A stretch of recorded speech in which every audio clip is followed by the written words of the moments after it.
और चलिए आगे बढ़ेंगे, बात करेंगे राजधानी भोपाल की, जहां 3 जून को पचमढ़ी में कैबिनेट की बैठक होगी।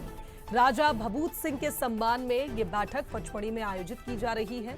भभूत सिंह ने अंग्रेजों के खिलाफ बिगुल फूंका था।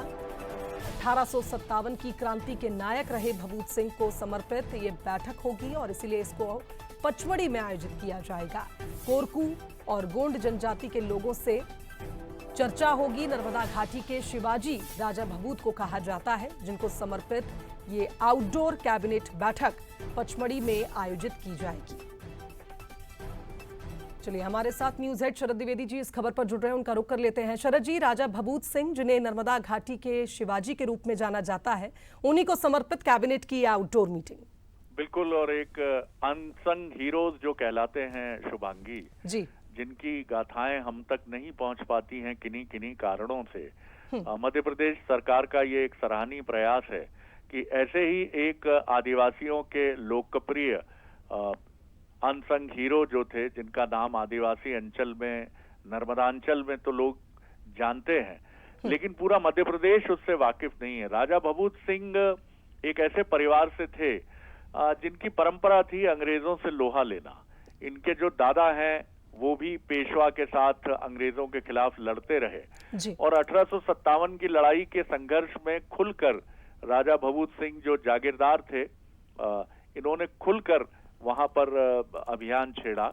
और ये नर्मदांचल के शिवाजी इसलिए कहलाते थे कि ये छापामार शैली में युद्ध करते थे। और आपको एक और बहुत दिलचस्प बात मैं बताऊं कि ये इतने चतुर थे इस युद्ध नीति में कि उस दौर में आप कल्पना कर सकती हैं कि आज से 150 साल पहले पचमढ़ी का क्या स्वरूप रहा होगा। और वहां पेड़ों पर मधुमक्खी के छत्ते बहुत लगते थे, तो जब अंग्रेज आक्रमण करते थे तो ये उन मधुमक्खी के छत्तों का ऐसा उपयोग करते थे कि वो अंग्रेज सेना पर टूट पड़ती थी मधुमक्खियां, और उनको अपने कदम पीछे खींचने पड़ते थे।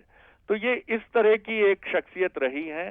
तो एक तरह से आप ट्राइबल कम्युनिटी को समर्पित ये कार्यक्रम कह सकते हैं। एक आदिवासी राजा जागीरदार भभूत सिंह को समर्पित, तो उनकी स्मृति में ये कैबिनेट पचमढ़ी में होगी।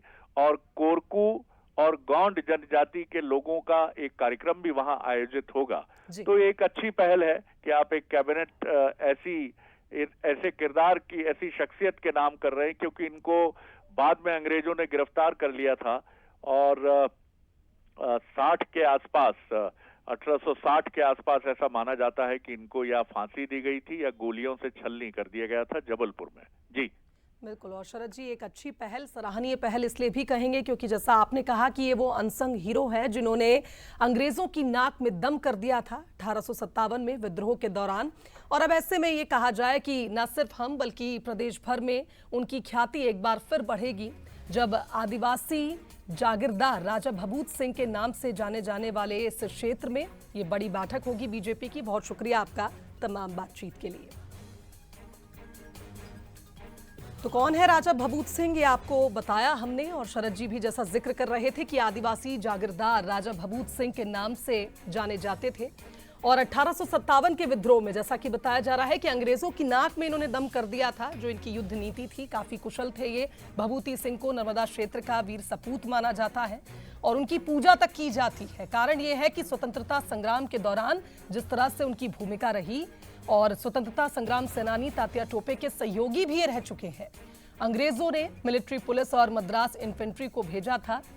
और 1862 में भभूत सिंह की मौत के बाद अंग्रेजों ने पचमढ़ी पर कब्जा किया था, लेकिन पचमढ़ी में उनकी ख्याति है, लोग आज भी उन्हें याद करते हैं और इसलिए बीजेपी ने ये पहल की है।